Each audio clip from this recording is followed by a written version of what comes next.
Hey guys, how are you doing? Here, Mike here. Today what I want to do is basically just go over how I clean my driftwood, how I clean it up, and how I get it ready for the fish tank. It's a pretty simple process. I use a lot of aquarium salt with my method.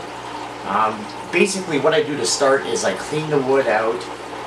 I'll take a little knife or something that I can scrape out all the cracks, make sure that all the dirt's out of it, everything like that. I usually give it off a good clean rinse in hot water. Here's, I guess, the second step that I try to do is I try to boil the wood. Now, the problem with boiling the wood is, as you guys seen the piece that we caught, it was about this big. If you haven't seen the video, I'll put a link up at the top. But a piece of wood this big is not going to fit in a pot to boil. Even if you get one of those camping stoves like used to boil up corn or stuff like that, that's not going to fit in there. Even if you try to put it this way and then boil it the other way, it's not going to fit.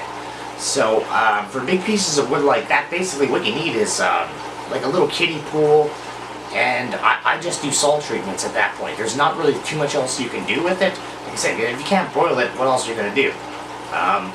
So the process that I do is I put it in a bucket.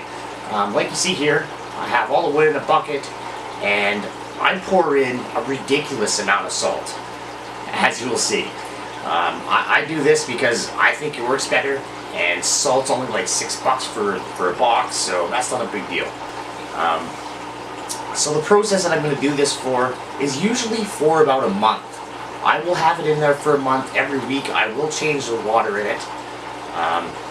After that month, the smaller pieces that can be boiled will be boiled. I will boil them for at least an hour, maybe an hour and a half. Then I will put them back in my bin with just water and a little bit of salt, and I'll leave them like that for another week.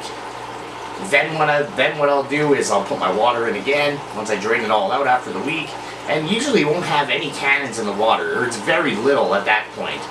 If I find a piece that's really leaching tannins, I'll leave that one in the bin and we'll just continue the process. So I don't want to put that in my tank. But other than that, that's basically how I do it. This is my way of doing it. It's worked well for me. So yeah, anyways, I hope you guys got some information out of this video.